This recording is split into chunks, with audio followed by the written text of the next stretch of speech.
Hello everyone, welcome back to my channel.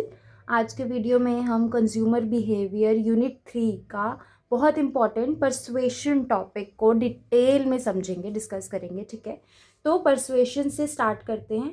Persuasion का मतलब होता है कंज्यूमर्स के सोचने का तरीका। मतलब कंज्यूमर कैसे सोचता है, उसके क्या क्या बिलीव्स होते हैं, इंटेंशंस या बाइंग बिहेवियर को कम्युनिकेशन के थ्रू चेंज या स्ट्रॉन्ग करना।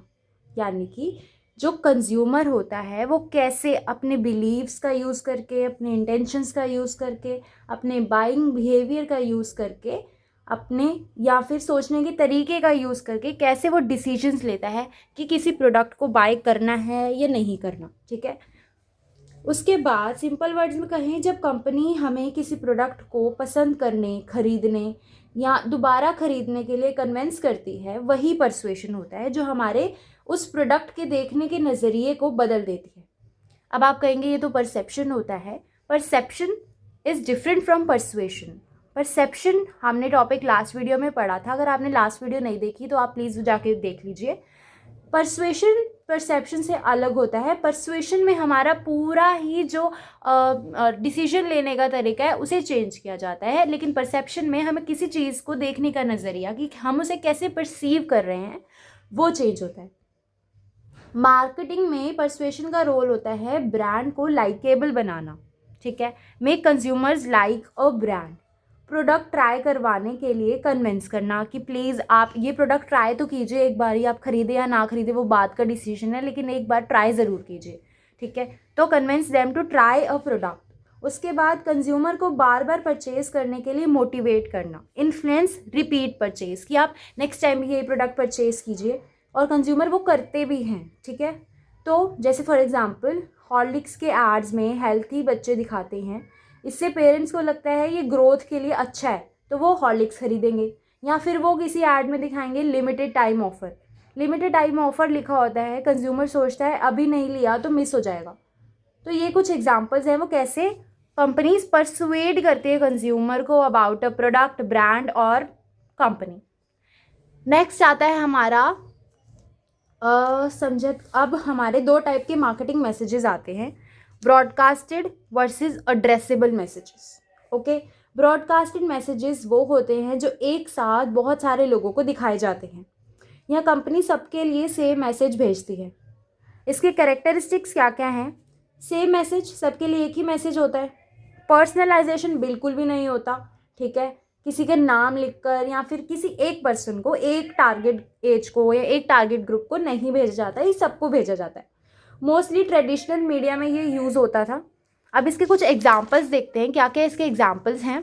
तो इसके कुछ एग्जाम्पल्स हैं, टीवी कमर्शियल्स, टीवी के एड्स आना, radio ads, newspaper advertisements, hoardings, बड़े बड़ी होर्डिंग्स लगी होती है जब हम हाईवे से पास करते हैं अपनी कार को या अपनी जिस भी हम व्हीकल से ट्रैवल कर रहे हैं, तो बड़े बड़े होर्डिंग्स लगे होते हैं। वो होर्डिंग्स किसी स्पेसिफिक एज ग्रुप के लिए नहीं होते, वो जिसकी नज़र पड़ती है उस पर सबके लिए होते हैं, कोई पर्सनलाइजेशन इसमें नहीं होती।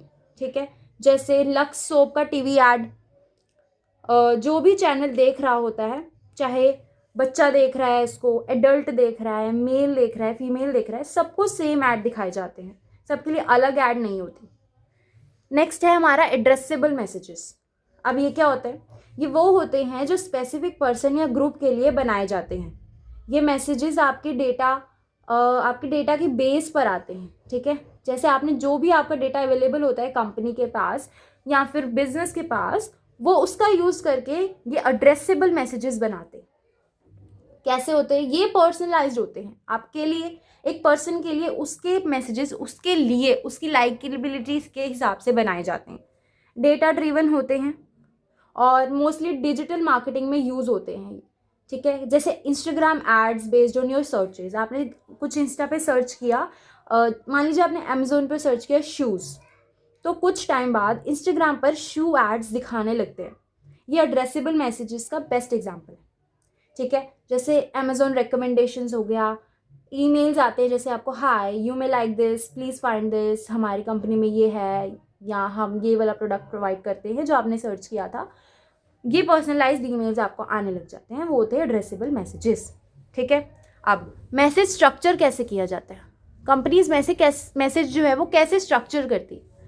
तो मैसेज स्ट्रक्चर का मतलब होता है एडवर्टीजमेंट्स को किस ऑर्डर और स्टाइल में प्रेजेंट किया गया है, ठीक है, ऑर्डर ऑफ प्रेजेंटेशन। तो इसमें क्या होता है, प्राइमरी इफेक्ट जब स्ट्रॉन्ग पॉइंट ऐड के स्टार्टिंग में दिया जाता है, स्ट्रॉन्ग पॉइंट ऐड के स्टार्टिंग में दे दिया, ठीक है, वो होता है हमारा primary effect. Okay, recency effect क्या होता है, रिसेंसी इफेक्ट होता है जब स्ट्रॉन्ग पॉइंट ऐड के एकदम एंड में दिया जाता है। जैसे अगर ऐड स्टार्ट होता है इंडियाज नंबर 1 ब्रांड, तो ये क्या हुआ, ये प्राइमरी इफेक्ट हुआ, क्योंकि स्टार्टिंग में ही बोल दिया कि इंडिया का नंबर 1 ब्रांड है ऐड के स्टार्टिंग में। अगर पूरी ऐड चलने के बाद लास्ट में बोला ऑफर वैलिड टिल टुडे, अभी ऑफर वैलिड है आज के लिए, फिर कल खत्म हो जाएगा, तो ये होता है रिसेंसी इफेक्ट, ठीक है, अर्जेंसी दिखाई लेकिन ऐड के एंड में। अब मैसेजेस दो अलग अलग टाइप्स के होते हैं, one sided versus two sided messages. One sided messages क्या होते हैं, सिर्फ प्रोडक्ट के पॉजिटिव पॉइंट्स दिखाते हैं। वन साइडेड, हम कुछ नेगेटिव बात नहीं करेंगे, हम सिर्फ अपने प्रोडक्ट के पॉजिटिव साइड को दिखाएंगे, ताकि जो लोग हैं देखने वाले उनको लगे कि प्रोडक्ट जो है वो बहुत अच्छा है, हम यही खरीदेंगे, ठीक है। ऑडियंस ऑलरेडी ब्रांड को पसंद करती है, ये तब यूज़ किया जाता है। अगर वो पसंद ही नहीं करती तो अगर आप पॉजिटिव साइड भी दिखाएंगे तो लोग ये सोचेंगे कि ये तो न्यू ब्रांड आया है, हमें तो पता ही नहीं इस बारे में, झूठ बोल रहा हो। प्रोडक्ट के एडवांटेजेस स्ट्रॉन्ग होंगे तभी ये वाला वन साइडेड मैसेजेस यूज़ किया जाएगा। अब है टू साइडेड मैसेज, प्रोडक्ट के प्रोज और कॉन्स दोनों बताए जाते हैं। जब कंपनी अपने आप को ऑनेस्ट दिखाना चाहती हो, ब्रांड ऑनेस्ट इमेज बनाना चाहता हो, तब ये वाले टू साइडेड मैसेजेस यूज़ किए जाते हैं। प्रोडक्ट के प्रोज भी दिखाए जाते हैं, कॉन्स भी दिखाए जाते हैं। जैसे ये फ़ोन थोड़ा एक्सपेंसिव है लेकिन ये बहुत लंबा चलेगा, हमने ये भी बता दिया कि एक्सपेंसिव तो है लेकिन बहुत लंबा चलेगा, यानी कि आपको दोबारा नया फ़ोन खरीदने की शायद ज़रूरत ना पड़े क्योंकि बहुत अच्छा फ़ोन है। तो ये कब किया जाता है, जब ऑडियंस एजुकेटेड हो, ऑडियंस को पता हो कि हाँ ये तो सही है एकदम, ठीक है, एक्सपेंसिव है लेकिन टाइम ज़्यादा ले लेगा, ये फ़ोन सही है। और तब जब ब्रांड ऑनेस्ट इमेज बनाना चाहता हो कंज्यूमर्स के माइंड में, तब ये मैसेजेस यूज़ किए जाते हैं। अब कुछ परसुएशन अपील्स यूज़ की जाती हैं कंपनीज़ की तरफ से। परसुएशन अपील्स वो टेक्निक्स होती हैं जो कंज्यूमर्स को इमोशनली या लॉजिकली इन्फ्लुएंस करती हैं, ठीक है। अब एड्स में भी ये यूज़ होती है, बहुत ज़्यादा यूज़ होती हैं। जैसे सबसे पहली है इमोशनल अपील्स, ये फीलिंग्स को टारगेट करती है, ठीक है। जैसे कैडबरी है, कैडबरी क्या दिखाता है, लव दिखाता है, ठीक है। हैप्पीनेस कौन दिखाता है, कोका कोला, कोका कोला मतलब हैप्पीनेस, ऐसे बोलते हैं ना, ठंडा मतलब कोका कोला। फियर क्या दिखाती हैं, इंश्योरेंस एड्स फियर दिखाती हैं। प्राइड, रॉयल एनफील्ड की एड्स प्राइड दिखाती हैं। फेविकॉल की एड्स मोस्टली ह्यूमर बेस्ड होती हैं। तो ये वाले मैसेजेस यूज़ किए जाते हैं, इसे इमोशनल अपील्स बोलते हैं, ठीक है। नेक्स्ट है रैशनल अपील्स, ये फैक्ट्स, लॉजिक और बेनिफिट्स के ऊपर बेस्ड होती है ताकि लोगों को रैशनली सोचने पर मजबूर किया जा सके, ठीक है। जैसे ये एसी जो है 40% इलेक्ट्रिसिटी को बचाता है, अब लोग सोचेंगे कि 40% इलेक्ट्रिसिटी बचा रहा है, इसमें वो लॉजिक यूज़ करेंगे, ना कि कोई इमोशनल थिंग, ओके।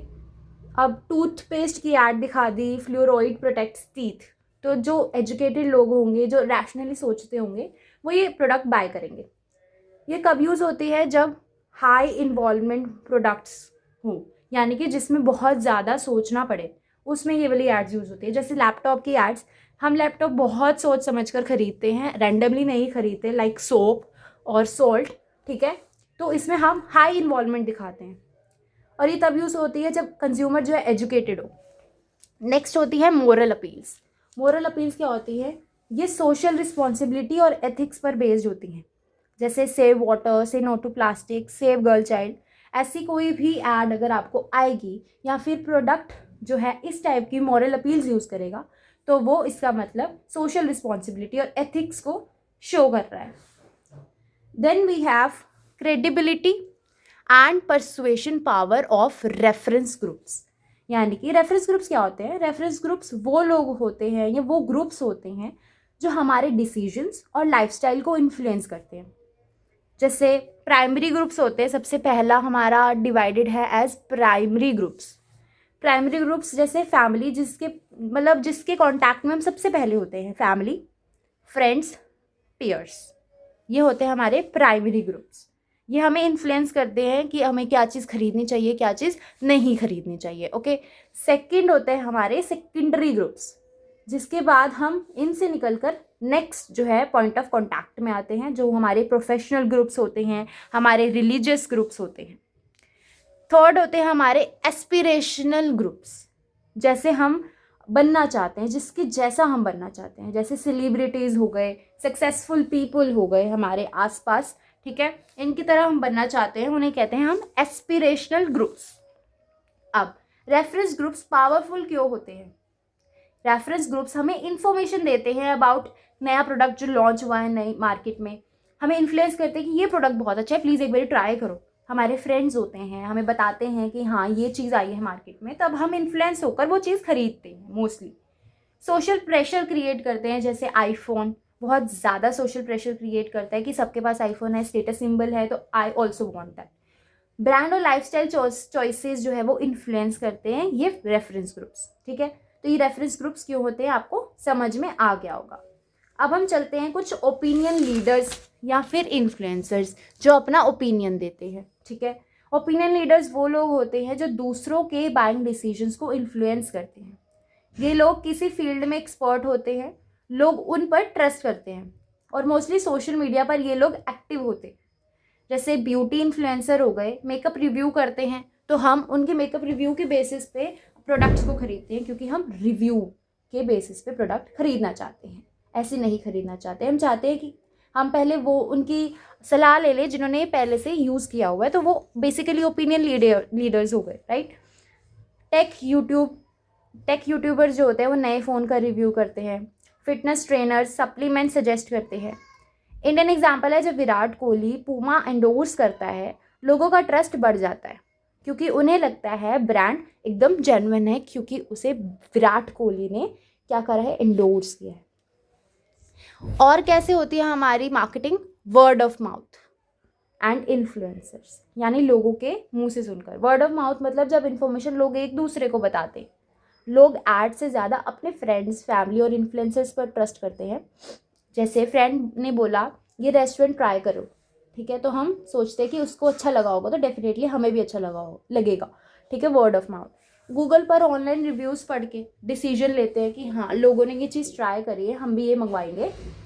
इसी वजह से कंपनीज अपनी इमेज गुड रिव्यूज़ से बनाती है कि, और वो फोर्स करती है कि फीडबैक ज़रूर देना, पॉजिटिव फीडबैक देना, ताकि बाकी लोगों को भी उस फीडबैक से कुछ समझ में आए और वो कुछ खरीदे। ओके, नेक्स्ट है consumer and family socialisation. Consumer and family socialisation. Consumer socialisation वो प्रोसेस है जिसमें हम बचपन से सीखते हैं कि कंज्यूमर्स की तरह कैसे बिहेव करते हैं। ये लर्निंग होती है जो हम लर्न करते हैं फैमिली से, अपने स्कूल से, मीडिया ग्रुप से, सोसाइटी से।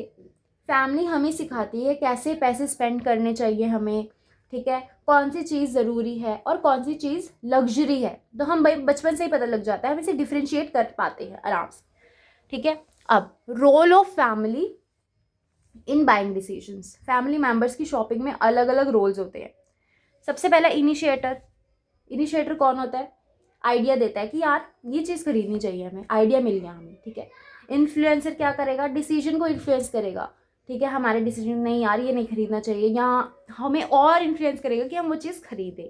डिसाइडर हम होंगे जो फाइनल डिसीजन लेते हैं। बायर प्रोडक्ट खरीदते हैं। मान लीजिए हमने डिसीजन ले लिया कि हम प्रोडक्ट लेंगे, लेकिन हमने बोला अपने पेरेंट्स को ये ले लो, तो बायर पेरेंट्स हुए, ना कि हम। ओके, अल्टीमेट बायर प्रोडक्ट खरीदने वाला होता है। यूज़र जो उस प्रोडक्ट को यूज़ करता है, ठीक है।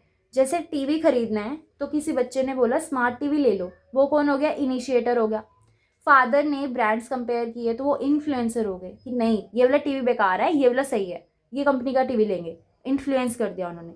पेरेंट्स फिर बाद में डिसाइड करते हैं तो वो क्या हो गए? डिसाइडर हो गए। फिर फादर जाके टीवी खरीदते हैं तो फादर क्या हुए? बायर हो गए। पूरी फैमिली टीवी देखती है तो अल्टीमेट यूज़र कौन हो गया उस प्रोडक्ट का? पूरी फैमिली, ठीक है। ये था example role of family in buying decisions. Next है हमारा कल्चर एंड बिहेवियर। अब ये क्या होता है? Culture and behaviour. कल्चर मतलब वैल्यूज, बिलीव्स, कस्टम्स, ट्रेडिशंस और नॉर्म्स। जो सोसाइटी फॉलो करती है। कल्चर स्ट्रांगली इन्फ्लुएंस करता है फूड हैबिट्स, हमारी क्लोथिंग को, फेस्टिवल्स को, हमारी बाइंग प्रेफरेंसेस को। जैसे पहले लोग सिर्फ लोकल ब्रांड्स प्रेफर करते थे, अब ग्लोबल ब्रांड्स जैसे मैकडी ईजिली एक्सेप्ट हो गया। ठीक है, मैकडी एक ग्लोबल ब्रांड है जो अब लोग आराम से उसको एक्सेप्ट करते हैं और डेफिनेटली उसका कस्टमर बेस इंडिया में काफ़ी ज़्यादा है। ठीक है, नेक्स्ट है हमारा लर्निंग कल्चर। क्या है हमारा? Learning cultural values.